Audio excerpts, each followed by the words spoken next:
Baik, saudara-saudara, sekarang kita masuk pada pembahasan kedua dari chapter 17 tentang investasi. Dan saat ini kita akan melihat tentang investasi pada equity ya. Investasi pada surat berharga ekuitas atau surat berharga saham. Investasi pada ekuitas ya atau equity investment itu sebenarnya adalah bentuk investasi yang menandakan ya. Jadi tiap kali saya membeli equity atau saham perusahaan lain itu sebenarnya menunjukkan bahwa saya memiliki perusahaan tersebut ya. Bisa bentuk sahamnya adalah ordinary, preference, atau mungkin ya ini di luar bahasan teori kita sebelumnya di chapter 15 ya, di luar ordinary atau preference ya. Jadi kepemilikan surat berharga equity milik perusahaan lain itu menandakan bahwa kita memiliki interest atau kepemilikan atas perusahaan emiten dari equity investment tadi atau dari surat berharga equity tadi. Ya. Termasuk di dalamnya kalau kita memiliki surat berharga equity atau kalau kita memiliki saham ya perusahaan lain, itu artinya saya juga sebenarnya punya hak ya untuk membeli saham perusahaan lain pada harga tertentu. Jadi yang disebut equity investment ini tidak melulu terkait dengan saham, tidak melulu terkait dengan poin 1. Ya. Jadi kalau poin 1 itu intinya yang disebut equity investment kalau saya beli saham perusahaan lain. Ya. Bisa berbentuk ordinary share, preference share atau mungkin ada saham-saham lain. Tapi equity investment juga bisa terkait dengan kepemilikan warrant atau rights perusahaan lain. Masih ingat ya, chapter 16. Warrant itu kan belum berbentuk saham, tapi itu juga surat berharga.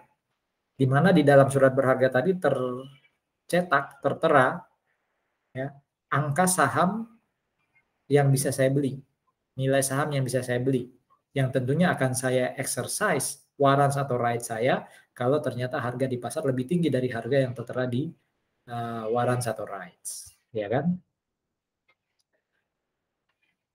Yang perlu diingat sekali lagi seperti kita membahas debt investment, setiap kali kita membuat jurnal transaksi atau jurnal umum, maka itu harusnya mencakup ya semua cash yang kita keluarkan untuk memperoleh investasi tadi, dalam hal ini equity investment ya. Jadi bisa harga beli dari saham ya, bisa komisi atau fee ya yang kita bayar kepada broker, tapi khusus untuk yang poin kedua ini tidak dialokasikan ke cost melainkan menjadi expense ya. Jadi sebenarnya secara umum ya semua cash yang kita keluarkan untuk memperoleh saham ya kecuali ya komisi broker ya atau biaya jasa yang lain terkait perolehan saham ya itu dijadikan expense. Nah, kalau debt investment itu kita kategorikan berdasarkan niat kita untuk menahan obligasi tadi, ya, apakah kita mau tahan sampai jatuh tempo, apakah kita jaga-jaga kalau nilainya turun atau naik kita jual, atau memang untuk spekulasi, itu kan yang mendasari kita untuk membuat kategori debt investment. Bagaimana dengan equity investment?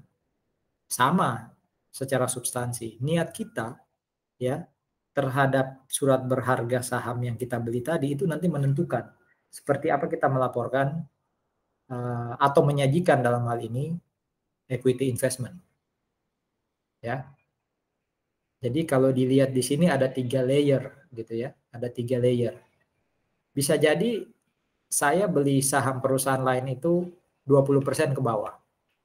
Kalau itu yang saya lakukan ya, umumnya berarti tujuan saya sebenarnya untuk spekulasi.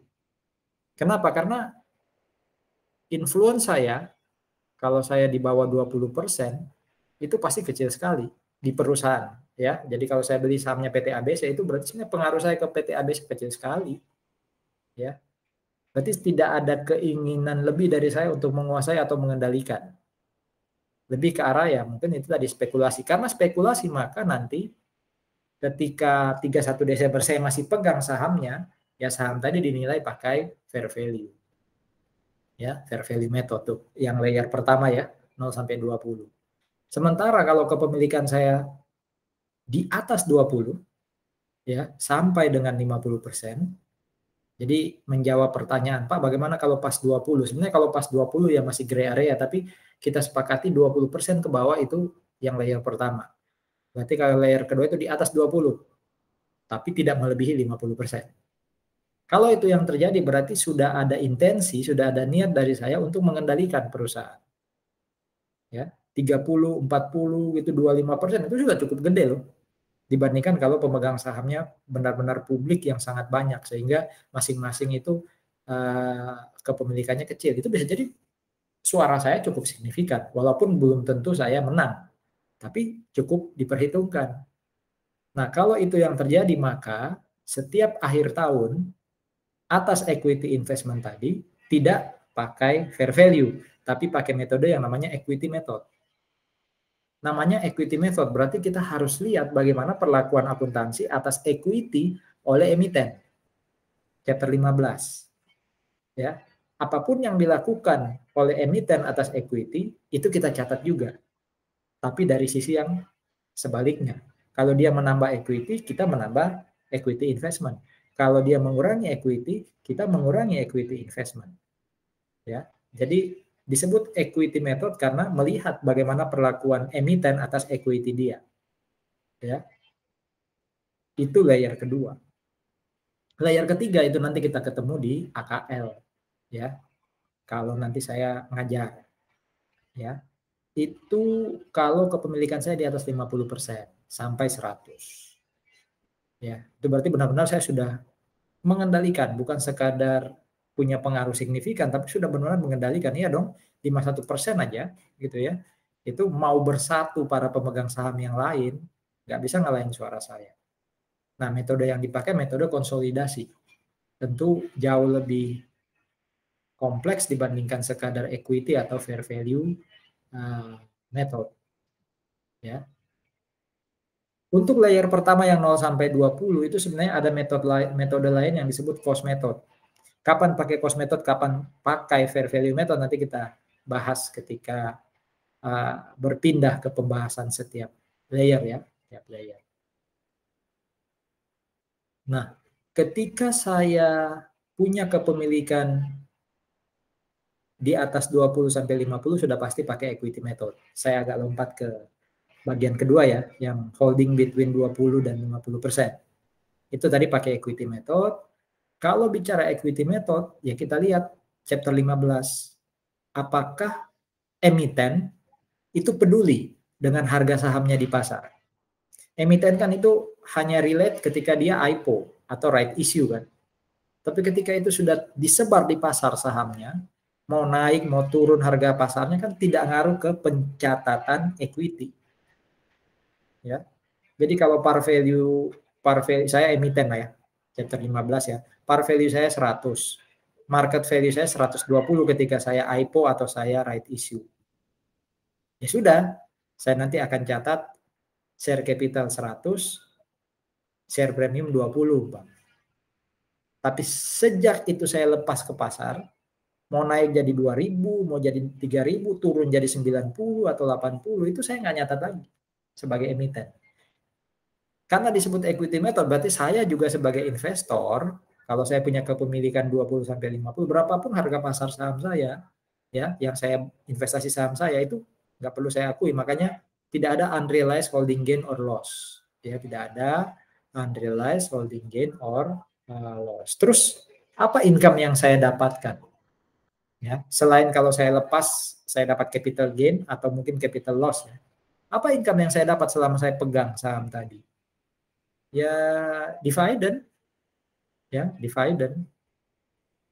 Cuma dividennya karena kita pakai apa?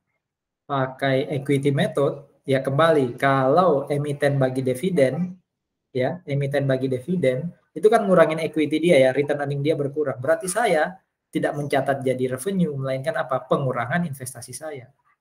Loh, berarti itu income tapi nggak masuk income statement, ya bisa dibilang itu. Ya, jadi satu ya, arus kas yang saya terima adalah dari dividen tapi tidak dicatat jadi income. Ya. Yang kedua justru yang jadi income adalah ketika emiten mengakui net income, maka saya akan mengakui net income itu sebagai penambah investasi saya. Tentu maksimalnya sebesar persentase investasi saya. Jadi contoh kalau emiten net income-nya 100, ya sudah saya akan akui debt investment naik 100 kali, kalau saya punya sahamnya anggap aja 30%, 100 kali 30%. Jadi yang benar-benar diakui masuk di income statement itu pengakuan atas net income emiten. Kalau dividen diakui tapi sebagai penerimaan cash mengurangi equity investment. Kalau konsolidasi entah unrealized holding gain or loss maupun other income itu nggak diakui ya. Nantilah kita pelajari lebih lanjut. Nah, bagaimana dengan kepemilikan 0 sampai 20%? Nah, 0 sampai 20% ini tadi kan untuk spekulasi ya, tapi sebenarnya ada juga yang disebut sebagai non-trading option. Jadi tidak melulu itu diperdagangkan. Bisa jadi saya beli 0 sampai 20, tapi saya pengen dapat dividen. Berapapun harga di pasar nggak saya lepas, umpama. Mau naik, mau turun, saya pengen dapat dividen. Ya, itu non-trading option. Ya tetap nanti mungkin akan dilepas, tapi bukan jadi tujuan jangka pendek untuk melepas. Kalau trading itu ya memang saya beli, lihat kondisi pasar, naik atau turun, itu bisa jadi dilepas. Apapun, mau trading atau non-trading, dinilai pakai fair value. Bedanya hanya di, kalau ada unrealized holding gain or loss, masih ingat ya yang debt investment ya, unrealized holding gain or loss itu kalau sahamnya atau bonds-nya saya masih pegang per 31 Desember dan harga naik atau turun. Karena kita pakai fair value ya, bisa jadi lebih tinggi dari cost atau lebih rendah dari cost. Nah itu kan muncul unrealized holding gain or loss. Untuk trading, dia masuk di income statement. Untuk non-trading, dia masuk di other comprehensive income. Jadi non trading ini kalau di debt mirip kayak held for collection and selling ya. Sementara yang trading ya mirip kayak trading. Sama-sama memang untuk spekulasi. Ya. Kalau trading masuk net income, kalau non trading masuk di other comprehensive income di equity. Ya. Income lain apa? Income lain adalah dividen, ya, termasuk kalau ada capital gain atau capital loss. Ya, kalau sudah capital gain atau capital loss pasti masuk income statement.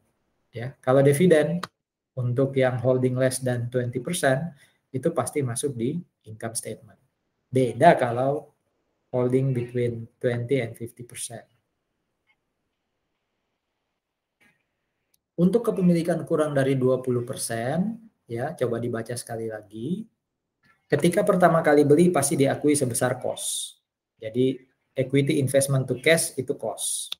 Tapi per 31 Desember untuk kepemilikan kurang dari 20% itu harus dilihat selama saya masih pegang ya sahamnya, maka investasi itu harus pakai dasar fair value. Kalau ternyata fair value lebih tinggi dari cost ketika pertama kali beli, maka unrealized holding gain or loss-nya ada di kredit dan masuk di income statement. Sebaliknya kalau rugi, unrealized holding gain or loss ada di debit, masuk di income statement. Ya.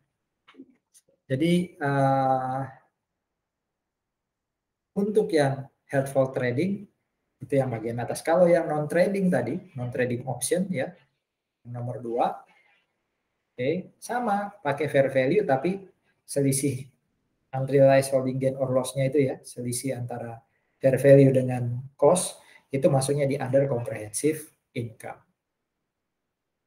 Oke, ini contoh nih yang trading ya. Tanggal 3 November 2022 ya, investor ini namanya Republic SA membeli ordinary share dari 3 company, Burberry, Nestle, dan St. Regis. Setiap investment itu menunjukkan kepemilikan kurang dari 20%. Berarti kan layer pertama ya, 0 sampai 20. Ya.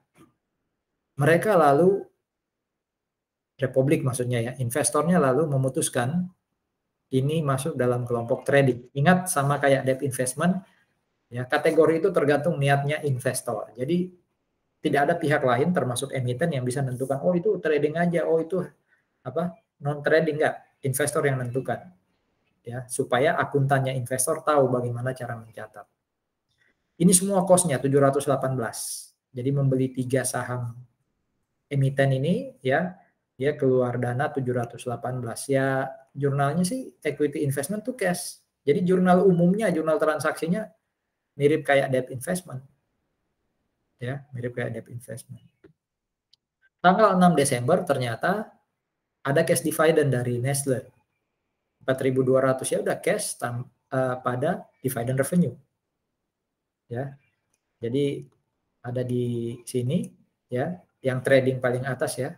Dividen yang diperoleh yang masuk di net income. Ya, kolom terakhir, kolom paling kanan. Itu jadi dividend revenue ya. Jadi dividend revenue. Oke. Tanggal 31 Desember waktu mau bikin laporan keuangan, Republik ini masih pegang sahamnya Burberry, Nestle, dan St. Regis. Karena kepemilikan di bawah 20%, dia harus cari berapa fair value masing-masing tuh. Lalu di total, ternyata fair value totalnya 683. Jadi mirip kayak debt investment, nggak dilihat satu-satu ya. Di total, itu ternyata carrying amount-nya turun secara total. Ya, fair value-nya lebih kecil, sehingga ada negatif 35.000. Nah, negatif 35.000 itulah yang nanti akan diakui ya sebagai pengurang dari equity investment. Karena pengurang berarti saldo normalnya nanti dikredit tuh jurnalnya. Ingat ya nama akunnya fair value adjustment. Debitnya apa? Ya unrealized holding gain or loss. Dan masuk net income karena trading. Ya, dan masuk net income. Ingat equity investmentnya nggak berkurang, sama kayak debt investment nggak berkurang, tapi ada akun ya perantara namanya fair value adjustment. Dalam kasus ini akunnya mengurangi ya, kontra. Karena kan equity investment di debit, dia ada di kredit. Ya, berarti nanti penyajiannya di apa? Penyajiannya di neraca atau statement of financial position, equity investment 718. Baris kedua apa? Fair value adjustment negatif 3550. Sehingga baris ketiga adalah fair value-nya berapa? 683. Ya, 683. Itu jurnalnya di tahun 2022. Nah, di tahun 2023 ternyata sahamnya yang nomor 1 yang Burberry itu dilepas. Ya. Dapat cash 287 padahal cost-nya 259. Berarti kita dapat gain. Nah, kalau gain yang realize itu masuknya di income statement. Jadi kita dapat cash 287, kita lepas debt investment-nya Burberry, equity investment-nya Burberry sebesar cost-nya, selisihnya ada di kredit, itu gain on sale of investment. Jadi bukan unrealized holding gain ya, or loss, tapi gain on sale. Kalau loss ya, loss on sale of investment. Dan masuk di income statement karena sudah realize. Berarti kita tinggal punya 2. Oh enggak Pak, ternyata dia beli lagi sahamnya Continental. Berarti Burberry hilang tapi Continental masuk. Ya udah, 31 Desember 2003 di total aja cost-nya berapa? Ketiga-tiganya 713. Fair value-nya 779. Berarti ya, nilai fair value adjustment ya, fair value adjustment nilai akhirnya per 31 Desember 2023 itu 66.100.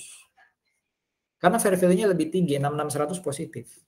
Berarti harusnya fair value adjustment di akhir Desember 2023 itu ada di debit sebesar 66.100. Padahal tadi akhir Desember 2022 fair value adjustment-nya ada di kredit 35.550. Bisa bayangin ya, buku besar atau T account-nya fair value adjustment akhir 2022 ada di kredit 35.550 ya, di sisi kredit sini. Di akhir 2023 dia jadi 60.000. Berapa tadi? 66.000 di akhir 2023.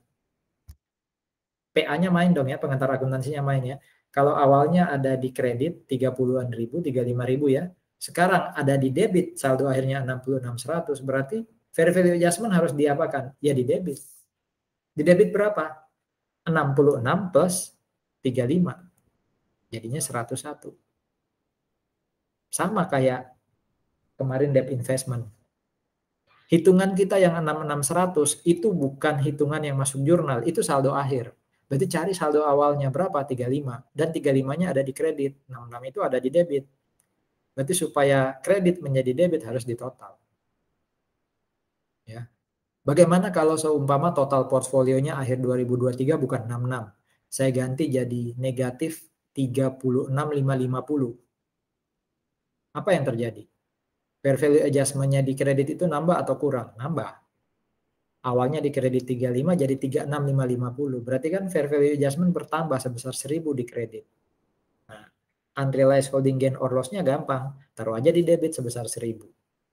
Sekali lagi pola pikir ini sama, mirip dengan AFDA. Jadi 66 bukan jurnal, tapi saldo akhir. Jurnalnya nanti selisihkan dengan saldo awal. Gitu ya. Non-trading sama dengan trading. Jadi pada saat pembelian diakui di debit, ya sebesar cost, to cash di kredit. Pada akhir tahun lihat fair value, ada unrealized holding gain or loss, tapi masuknya di equity, di OCI. Kalau ada dividen, ya dividend revenue. Kalau dilepas, ya dapat gain or loss. Jadi sama kayak trading, bedanya ada di mana?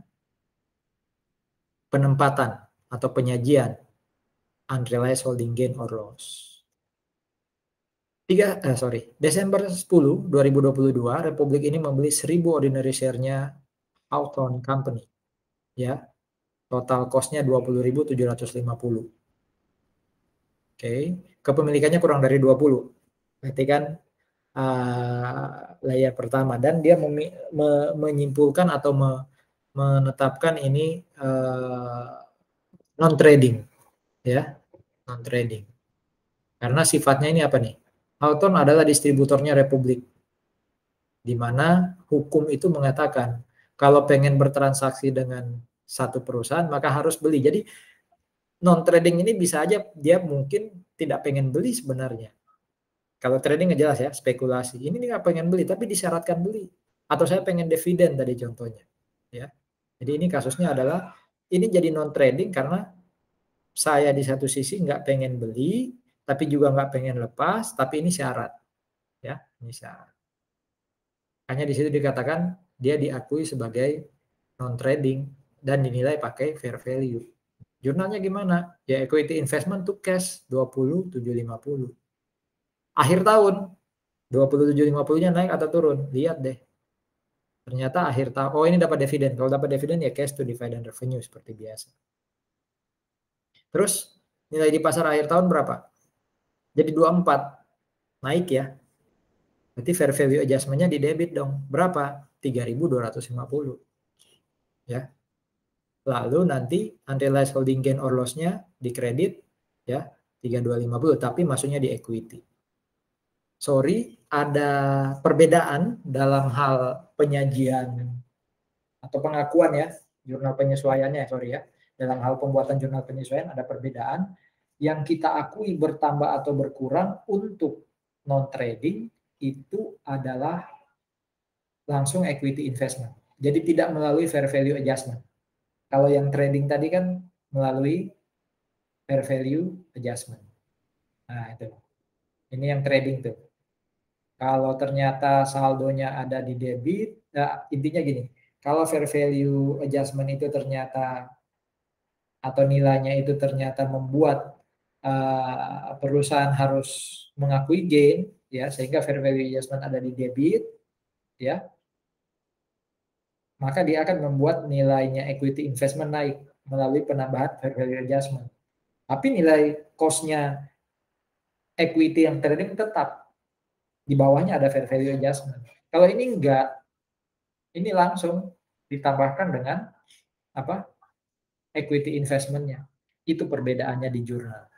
Selain perbedaannya juga adalah penyajian unrealized holding gain or loss-nya. Ini masuk OCI. Ya. Nah, ini kalau kita baca mirip kayak kita di debt investment yang pakai amortized cost, tapi kemudian memilih ya untuk menggunakan fair value. Jadi dinilainya basis penilaiannya apa? Investment by investment. Bukan kayak tadi portfolio ya, di total lalu dibandingkan total, enggak. Ini satu-satu khusus untuk non trading. Ya, jadi bukan portfolio yang dipakai. Itu sih bedanya. Ya. Ini contoh yang penyajiannya apa non trading ya. Equity investment ya mengikuti berapa harga pasarnya, fair value-nya di akhir Desember. 24.000. OCI ada 3250 tadi ya, di kredit. Jadi nambah equity 3250. Dapat dividen tadi 450, ada unrealized holding gain or loss ya di income statement sebesar 3250. Oke. Di 2023 ternyata nilainya jadi 22,5. Turun ya, turun 1.500. Ya. Sehingga nanti perusahaan harus mengakui unrealized holding gain or loss ya pada equity investment. Ya. Oh sorry, the public sold all of its own receiving net profit 22.500.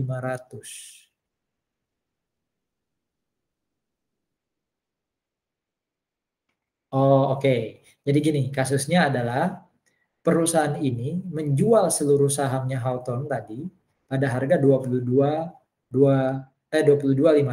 Padahal kan nilai akhir tahun kemarin 24.000 ya. Nilai kemarin kan 24.000. Nah, itu dinaikin dulu, disesuaikan dulu.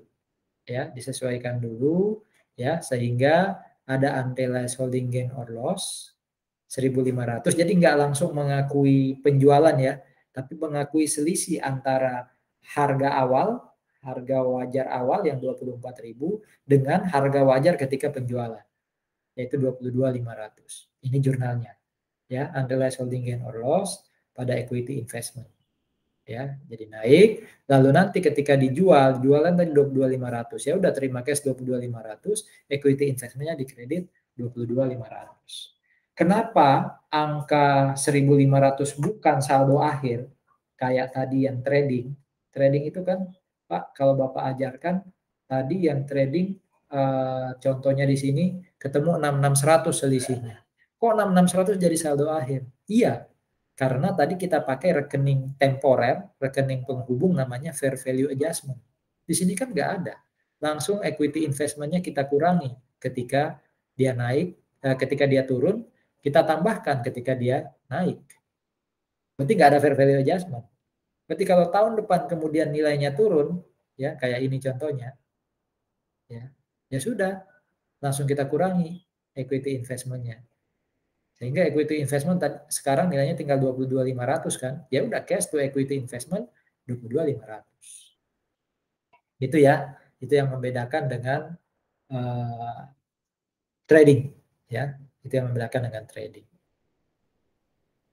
Kita lihat bagian berikutnya terkait equity method. Equity method itu tadi apa? Represent apa? Menunjukkan apa? Kalau saya memiliki saham perusahaan lain ya atau membeli saham perusahaan lain ya di atas 20% tapi kurang dari 50 ya, tapi kurang dari 50. Oke. Nah, itu dianggap saya sebagai investor punya significant influence, punya pengaruh signifikan. Bisa saja kalau balik ke yang apa? Ke yang 0 sampai 20 tadi, bisa saja memang kepemilikan saya cuma 0 sampai 20, tapi bisa saja saya dianggap signifikan. Bisa saja. Nah, kalau di praktek itu biasanya ya melihat, wah walaupun sahamnya dikit tapi orangnya dianggap lah, direken lah ya, walaupun sahamnya dikit. Itu bisa jadi pengaruh signifikan. Tapi kalau kepemilikan 20 sampai 50 pasti signifikan. Poin saya apa? Kalau kepemilikan saya 0 sampai 20 dan saya dianggap signifikan, maka nanti perlakuan akuntansinya mirip kayak yang ini. Mirip kayak yang 0 sampai 20 sampai 50. Pakai equity method. Saya ulangi ya, kalau kepemilikan saya yang tadi 0 sampai 20, awalnya kan tadi bisa pakai trading, bisa pakai non trading ya. Tapi kalau ada keterangan di soal bahwa kepemilikan memang 0 sampai 20 tapi dia signifikan. Nah, kalau signifikan berarti dia harus pakai equity method sama kayak kepemilikan 20 sampai 50 ini. Ya. Jadi signifikan influence lah yang membuat kita pakai equity method, bukan sekadar kepemilikan saham. Bisa jadi saya 0 sampai 20 tapi saya equity method karena saya signifikan. Ya, karena saya signifikan. Ya. Apa itu equity method ya? Lihat aja sekali lagi perlakuan atas equity oleh si investee, si emiten. Kalau equity-nya naik, equity investment kita naik. Kalau equity-nya turun, equity investment kita turun. Ya. Investor kita di chapter 17 akan mengakui kalau ada kerugian ya dari equity ya, dari emiten sehingga akan mengurangi investasi kita. Oke. Termasuk kalau ada kenaikan dari equity-nya investee atau emiten, kita juga akan mengakui kenaikan investasi kita. Kalau ada dividen, emiten bagi dividen ya.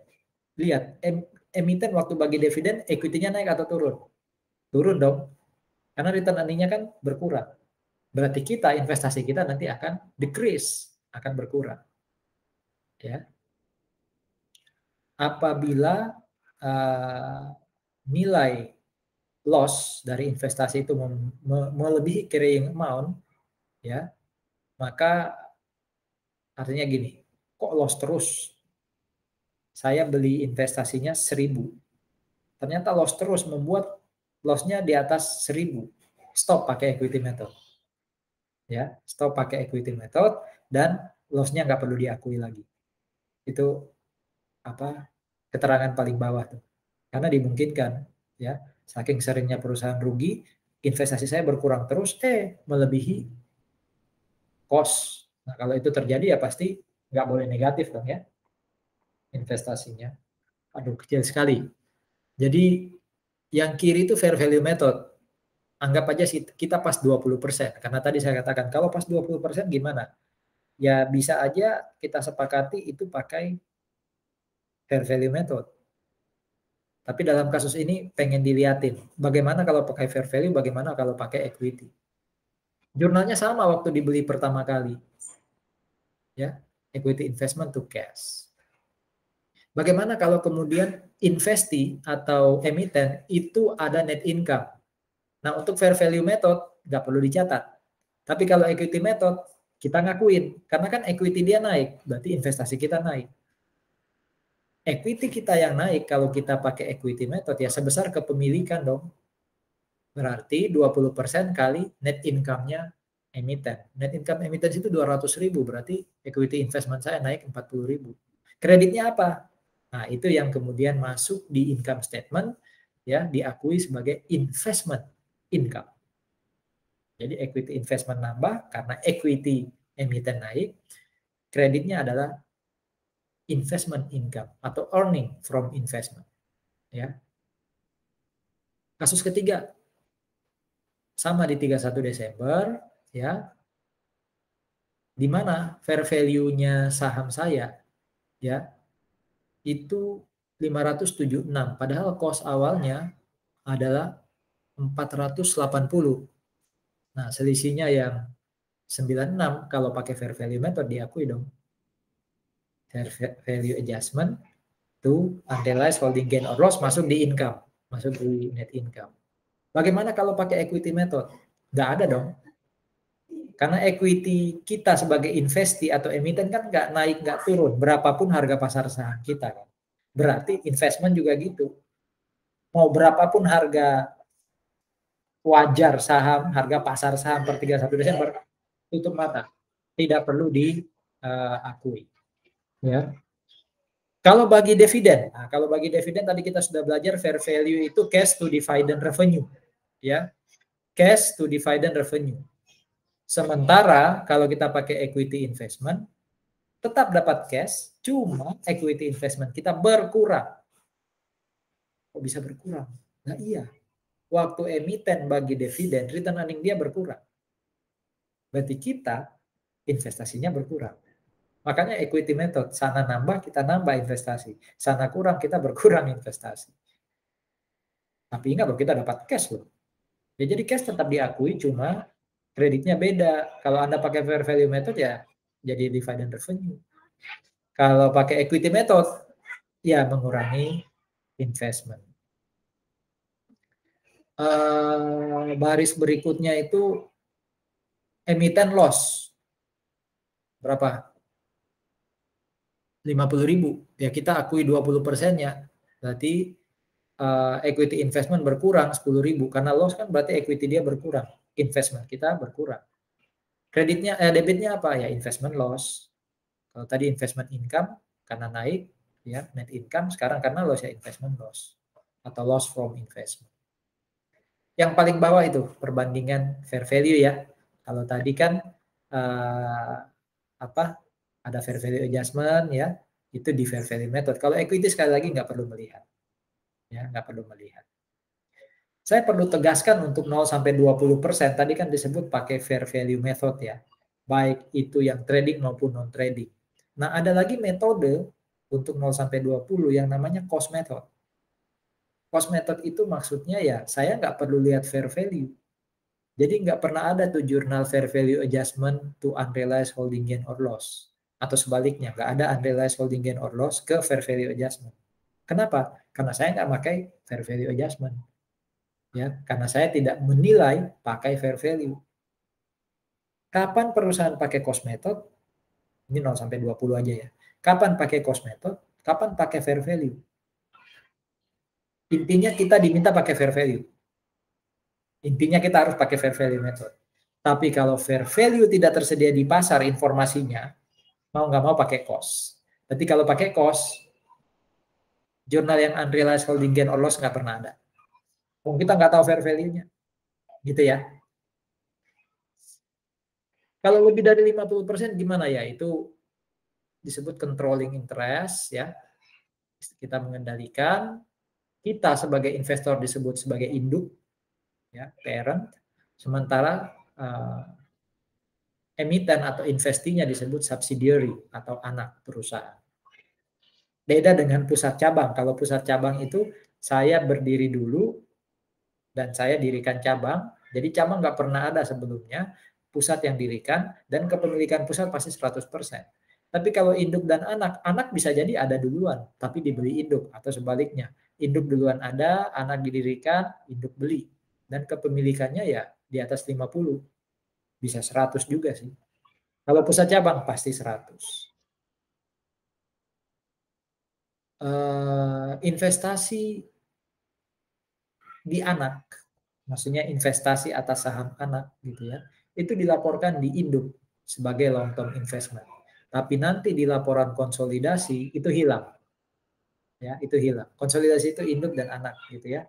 Itu hilang. Bukan hilang, ada metode konsolidasinya. Ya.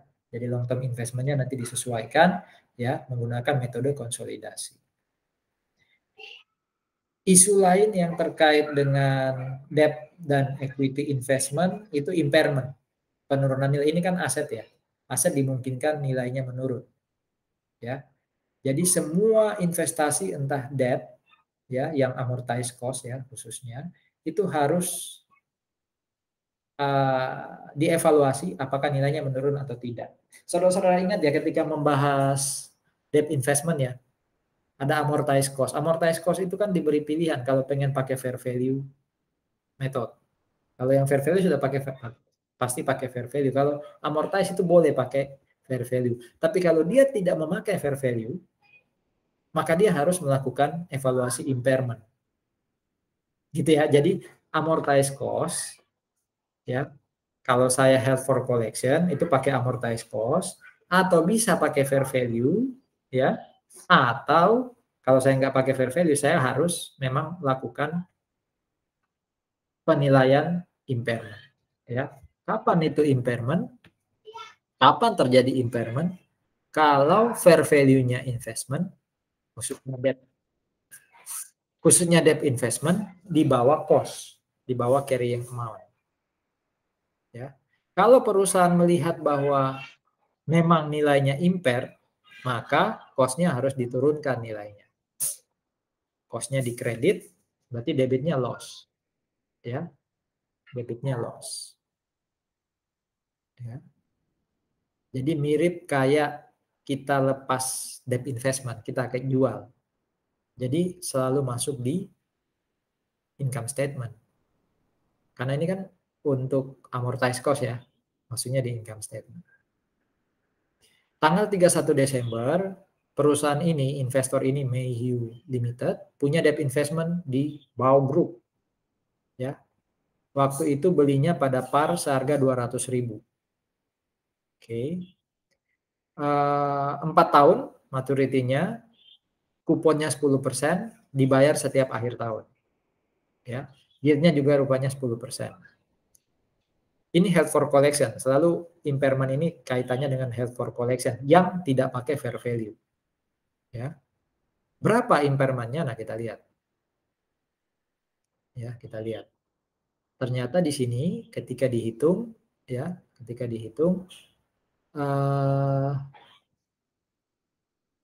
di atas itu data diketahui ya. Ada cash flow ya 20.000 setiap tahun itu kupon. Nanti akhir 2025 kan jatuh tempo. Ya. Berarti kita dapat par yang 200, parnya kan 200 ditambah dengan kupon 20. Ternyata setelah dihitung itu expected cash flow-nya diperkirakan ya, itu nggak sama dengan kontraktual cash flow. Ada kemungkinan pembayaran kuponnya lebih rendah. Termasuk nanti ketika jatuh tempo kita nggak dapat 220 tapi dapat 216. Nah, di total tuh kerugian ya, estimasi kerugian cash flow-nya ternyata 16.000. Ya, ternyata 16.000. Sekarang kita hitung berapa present value ya, berapa present value investasi kita kan 200 tadi ya. Investasi kita 200. Kita kurangi dengan present value karena kita rugi 200.000 4 tahun lagi. Itu kan apa? Itu kan single sum ya. Itu kan single sum. Jadi present value-nya berapa? 136. Ya. Pakai tabel berapa? Tabel 2, present value single sum. N4 yield-nya tadi 10% kan? Pakai yield yang 10% dalam kurung ya. Ketemu 136.602. Nah, sementara untuk yang apa? Untuk yang 16.000 kupon yang kita terima itu pakai annuity. Ya, jadi 16.000 yang present value of 16,000 itu sebenarnya bukan kolom loss ya, tapi kolom expected cash flow yang kita terima setiap setiap tahun tuh. Makanya pakai annuity. Ya, tabel 64 OA karena bonds. Ya, ketemu 50. Investasi yang kita catat waktu beli itu 200, ternyata present value-nya itu hanya 187. Nah, itu ada loss on impairment. Ya, loss on impairment. Oke. Jadi waktu kita beli 1 Januari 2022 kayak biasa. Debt investment to cash sebesar ya present value waktu kita beli. Akhir tahun kita hitung lagi. Kita evaluasi impairment-nya, oh ternyata muncul impairment 12, ya sudah loss on impairment. Tapi kreditnya ya itu tidak langsung mengurangi debt investment. Mirip kayak fair value adjustment sifatnya. Namanya apa tuh? Allowance for impaired debt investment. Kayak bad debt expense to allowance for the full accounts kalau di kerugian piutang. Ya. Jadi itu ya. Jadi loss on impairment to allowance. Jadi tidak langsung mengurangi debt investment. Ya. Nah, bagaimana kalau impairment-nya ternyata naik, dipulihkan tahun depannya, silakan aja. Ya, silakan aja. Berarti allowance-nya kita debit, kreditnya recovery of loss. Bukan loss ya, tapi recovery of loss. Jadi recovery of loss ini ada di kredit, sifatnya other income. Masuk income statement jadi other income. Tapi ingat, kenaikan atau pemulihan impairment loss nggak boleh melebihi carrying amount. Ya, nggak boleh melebihi nilai awal. Kalau nilai awal tadi kan 200 kita itu, nggak boleh melebihi 200. Ya. Jadi loss-nya awal berapa? 12. Ternyata makin naik, ternyata melebihi 12. Nah, itu nggak boleh. Ya, itu nggak boleh. Oke. Catatannya. Contoh, 31 Maret 2023 setelah dihitung ya, ternyata resikonya BAU itu berkurang sehingga tidak impair. Ya sudah, allowance to recovery 12.680, nggak boleh melebihi yang lain. Bagaimana kalau held for collection and selling? Ada impairment nggak ya? Mereka kan sudah kelihatan ya tiap tahun dinilai naik turunnya ya. Apakah tetap ada impairment? Nah, kita lihat bagaimana impairment modelnya. Oke, kita lihat ya. Alexander ini investor beli debt investment ya 1 juta cash value-nya dan mereka kategorikan sebagai held for collection and selling HFCS. Debt investment tadi punya kupon 7%, jatuh tempo 2027 berarti 5 tahun. Fair value investment di 31 Desember 2022 adalah 960.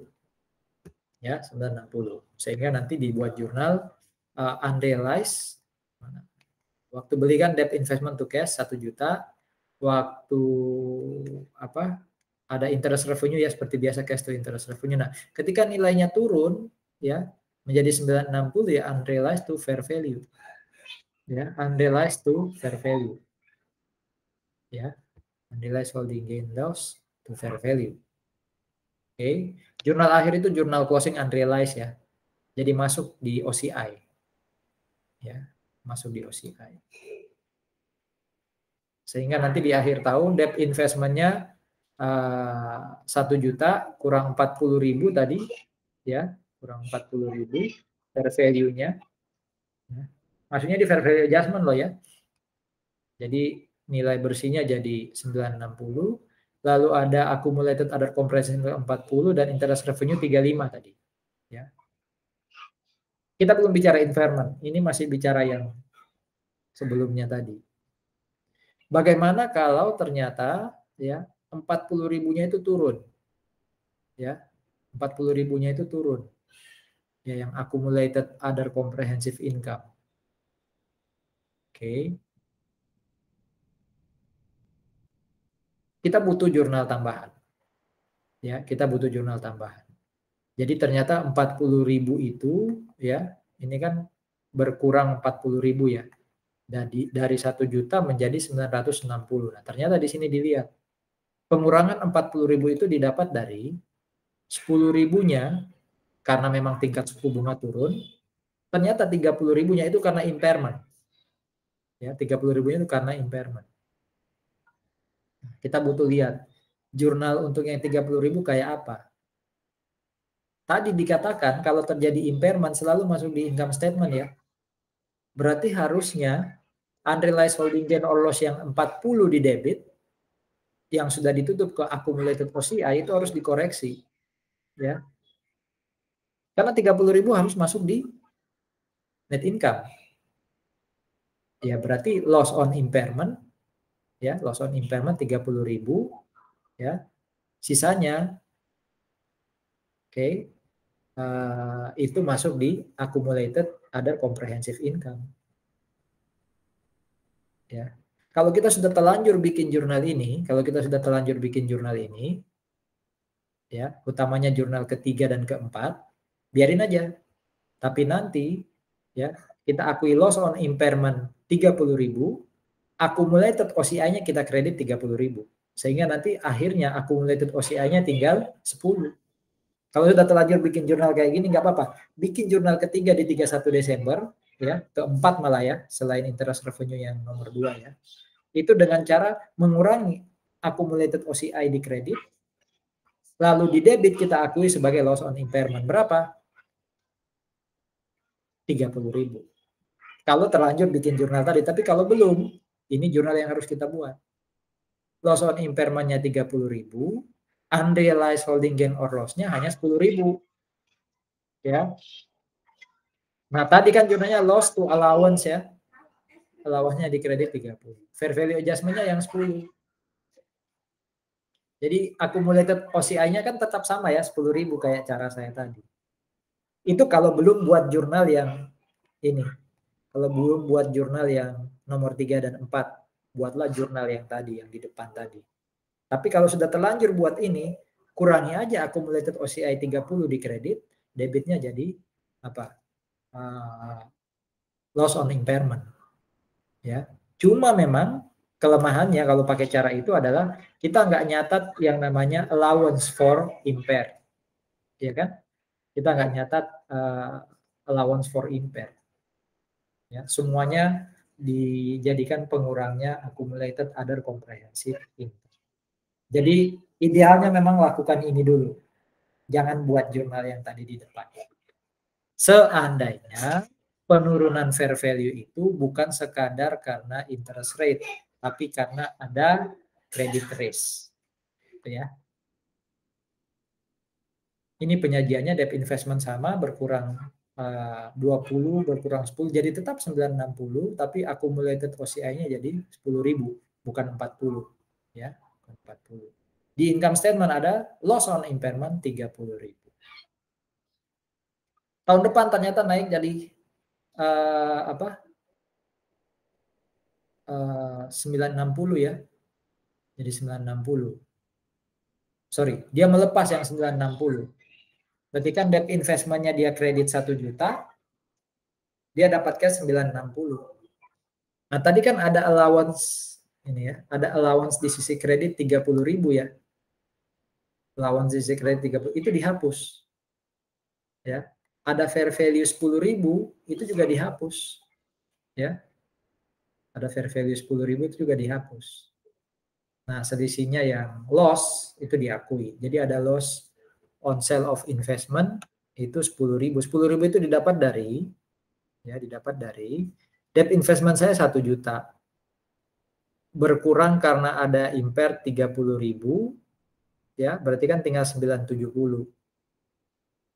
Nilai bukunya 970. Ternyata dijualnya hanya 960, berarti kan loss 10. Ya, loss-nya 10. Oke, ya, jurnal kedua itu mau menghapus fair value adjustment. Ya, mau menghapus fair value adjustment. Kan ada fair value adjustment tadi di sini. Nih, ya. Fair value adjustment di sisi kredit kita hapus. Akumulasi OCI-nya juga hilang 10.000, ya. Hanya ada jurnal kedua. Apa yang terjadi apabila ternyata dia tetap simpan, dia nggak lepas, ini kan dilepas. Dia tetap simpan dan credit risk berkurang 15.000. Ya. Awalnya tadi credit risk-nya berapa? 30 ya kalau nggak salah ya. Ini ternyata tinggal 15.000. Jadi makin baik. Credit risk awalnya 30 sekarang jadi naik 15, ya sudah. Berarti allowance-nya di debit, impairment loss-nya di recovery. Malah nambah income. Bagaimana kalau tadi kan 30, ternyata jadi 10.000. Ya udah bikin jurnal kayak gini, tapi 20.000 yang kita taruh angka. Gitu ya. Ini summary-nya ya, ini summary-nya untuk impairment-nya ya. Jadi tadi yang amortized cost sudah jelas, kalau ya HFCS agak berbeda ya kasusnya. Ada lagi yang namanya recycling adjustment. Ya, recycling adjustment. Dalam rangka menyediakan single period, pelaporan single period untuk investment ya, terkait dengan gain or loss-nya HFCS. Maka lihat contohnya, tanggal 1 Januari 2022 ya, perusahaan ini punya cash dan share capital ordinary 50.000.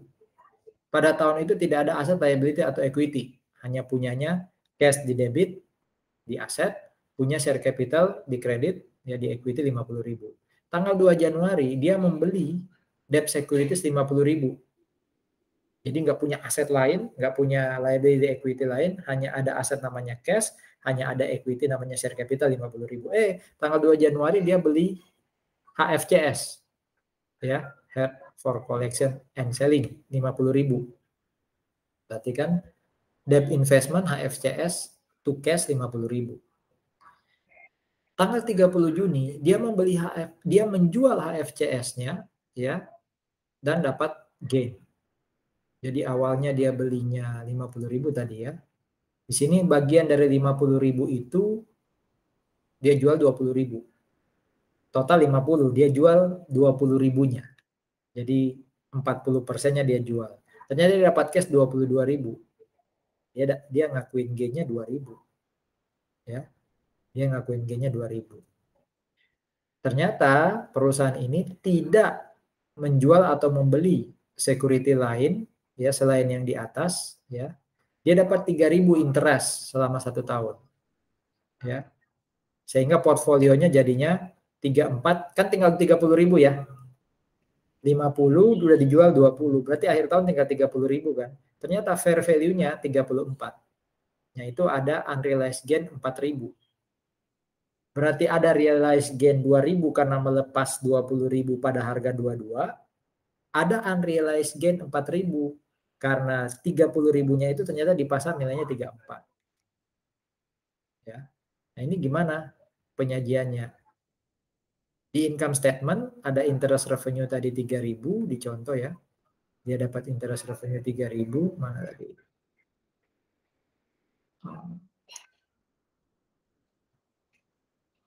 Kelihatan di sini ya.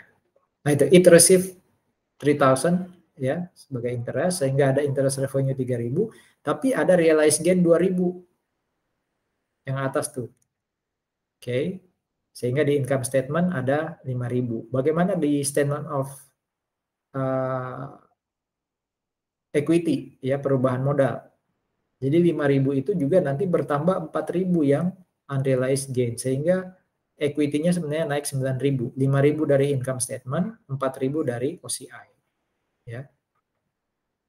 Nah, itu pengaruhnya nanti di statement of changes of equity. Oke, itu pengaruhnya di sana. Bagaimana kalau multi period? Ya. Kalau tadi kan hanya single period. Ketika perusahaan menjual security dalam 1 tahun itu sebenarnya kan ada double counting. Ya. Double counting itu muncul terkait dengan unrealized gain or loss di OCI. Dari periode sebelumnya dengan periode berikutnya. Ya. Supaya memastikan bahwa pencatatan unrealized gain or loss itu tidak multi period, maka butuh jurnal reklasifikasi. Kita kembali ke contoh tadi yang portfolio. Saya punya Lehman dan Woods, cost-nya 80 dan 120, berarti kan total portfolio saya 200. Fair value-nya Lehman 105, Woods 135, akhir 2021. Sehingga fair value total 240. Nah, secara total berarti unrealized holding gain-nya 40. Berarti fair value adjustment di debit 40, unrealized holding gain or loss di kredit 40, karena saldo awalnya kan 0. Ya, jurnal biasa nih, ini jurnal biasa. Kenapa masuk equity? Karena ini HFCS, ya ini HFCS. Jadi net income di 2021 350, ada other comprehensive income 40, sehingga comprehensive income naiknya 390. Ya. To transfer unrealized holding gain ke akumulasi ya kayak tadi. Unrealized-nya di debit, accumulated OCI-nya kita kredit. Kalau kemudian dijual 105, ya sudah. Cash dapat 105, debt investment 80, ya. Yang Lehman tadi mana? 80. Nah itu tuh, yang Lehman 80 ya. Padahal dia dapat cash 105, ya udah ada gain 25. Ya, ada gain 25. Akhir tahun berarti saya tinggal punya WOTS. Ternyata 35.000 unrealized holding gain or loss-nya akhir. Ya, akhir. Dan itu ada di debit ya. Kenapa debit? Karena kita rugi sebenarnya. Di pasar 155 kita cuma 120. Ya. Sorry, kita lihat. Oh, positif 35. Ya. Kita bukunya 120, di pasar 155. Berarti kan kita dalam tanda kutip gain. Ya, dalam tanda kutip gain. Tapi saldo unrealized gain-nya di kredit 35 itu saldo akhir. Padahal saldo awalnya ada di debit 40. Ya, 40. Berarti 40 supaya jadi 35 ya, 40 supaya jadi 35 ya, itu harus berkurang 5.000. Ya kan? Harus berkurang 5.000. Makanya jurnalnya unrealized holding gain or loss. Jadi awalnya kan fair value adjustment ada di debit 40 ya. Sekarang ada di debit 35, berarti kan berkurang 5.000 ya. Saldo awal 40.000 di debit. Sekarang tetap di debit 35, berarti kan berkurang ya. Jadi walaupun nilainya kayak tetap gain, 35 itu bukan jurnal, itu saldo akhir. Saldo awal 40 loh. Berarti fair value adjustment berkurang 5.000. Ya. Nah, ini pelaporannya net income 720 ya. Diketahui ya. Lalu ada other comprehensive income 5.000. Oke. Cost 120, fair value adjustment 35. Ya, ini tadi fair value adjustment 35 tuh, yang paling kanan atas ya. Berarti nanti nilainya jadi 155 ya. Ada accumulated other comprehensive income 35. Nah, ini harus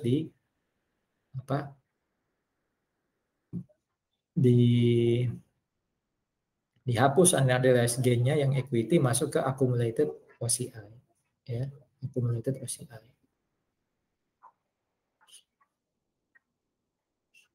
Begini pelaporannya di notes to the financial statement terkait tadi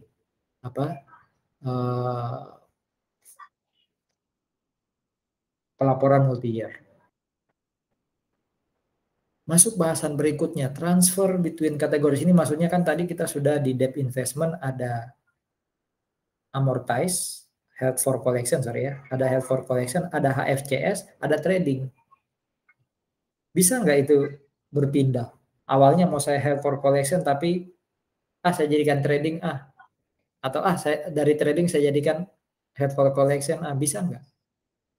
Atau kalau tadi yang saham 0 sampai 20%, awalnya trading mau dijadikan non trading atau sebaliknya, bisa nggak? Itu yang disebut transfer antar kategori.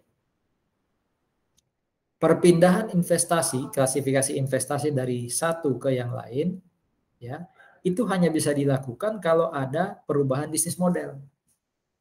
Ya, perubahan bisnis model. Berarti kalau saya baca sementara ya, ini hanya terkait debt investment. Bisnis model itu kan mau saya tahan sampai jatuh tempo atau tidak. Saham kan tidak ada jatuh tempo, berarti transfer between categories dari kalimat pertama ini hanya terkait dengan debt investment. Ya. Tapi ISB, IFRS ya, itu mengharapkan ini jarang terjadi. Jangan sering-sering transfer. Kamu sudah sejak awal mengatakan held for collection, ya sudah. Kalaupun pindah sekali aja, nggak boleh besok jadi trading balik lagi gitu ya. Mirip kayak komitmen. Komitmennya udah jangka panjang, jangan jadi jangka pendek. Ya. Perusahaan kalau terjadi transfer antar kategori itu harus memperlakukannya prospektif. Jadi bukan yang lalu biarlah berlalu, nggak perlu dicatat ulang. Ya. Saat saya transfer. Oke. Contoh nih. Perusahaan ini punya debt investment yang dikategorikan sebagai trading. Ya. Oke. Kalau pakai trading berarti kan pakai fair value ya penilaiannya ya. Carrying amount-nya, debt investment awalnya 1,2, fair value-nya 125. Berarti nilai bukunya jadi 1325. Ya. Sebagai bagian dari rencana strategis, maka dia ingin mengubah held for collection menjadi dia ingin mengubah trading ini menjadi held for collection. Bisa nggak? Ya silakan aja, asal tidak sering berubah. Apa yang terjadi ya sudah, debt investment saya harus saya naikin nilainya sebesar 125. Ini tadi trading ya. Jadi debt investment to fair value adjustment 125, sehingga debt investment saya sekarang nilainya sudah 1325. Jadi saya naikin dulu. Nah, nanti dari situ sudah nggak perlu ada lagi fair value adjustment. Pak, kenapa bukan unrealized holding gain or loss? Ini karena kita benar-benar sudah mengubah bentuknya dari fair value menjadi amortized cost. Jadi debt investment-nya ditambahin ke sana. Ya, itu yang disebut sebagai transfer between categories. Itu dulu yang saya sampaikan di bagian kedua ini sebelum kita masuk nanti di bagian kelima dan 6 kalau nggak salah. Ya, sampai ketemu di bagian kelima dan ke-6.